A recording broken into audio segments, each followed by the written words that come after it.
It's amazing. I think people hear, oh, it's the hotel school, and so you're probably training students about how to make a really good crepe or something. I said, no, it's really, we're training them to run these organizations and to think analytically and to think strategically and to look at how you bring these analytic tools together to make improved decisions. The hospitality field in general has become much more professional, using data to support a lot of their decision making. So, for our students, it's making sure that they're taking courses in, for example, brand management, revenue management. Whereas if you go back 10 or 15 years ago, a lot of pricing was done just kind of, with a guess framework. Call around and let's see what the other hotels are charging, and then you price accordingly.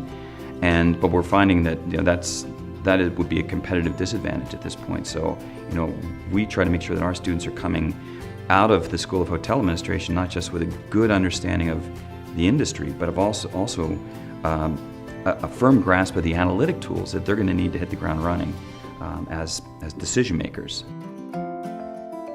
There are many companies that have emerged to help the small business person, whether it's online reputation management companies, or certainly companies that have solutions for revenue management, for how you integrate your pricing in your property management system.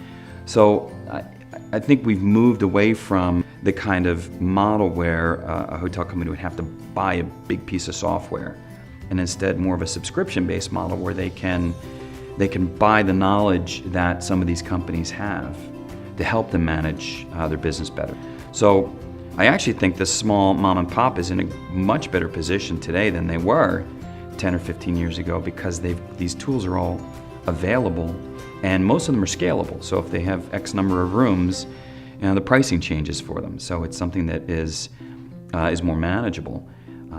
I think the challenge is, for many of them, is recognizing the need for it and the fact that they have to go out and seek some of these service providers. There's still a tendency to say, well, I can run the company as I've done for the last 20 years and the way my parents did before when they owned it. And so I think that's one of the differences, is that as you get a younger generation coming in that's more comfortable with technology, they're sort of pushing that forward to say, well, these are tools that we can use to just do what we do better.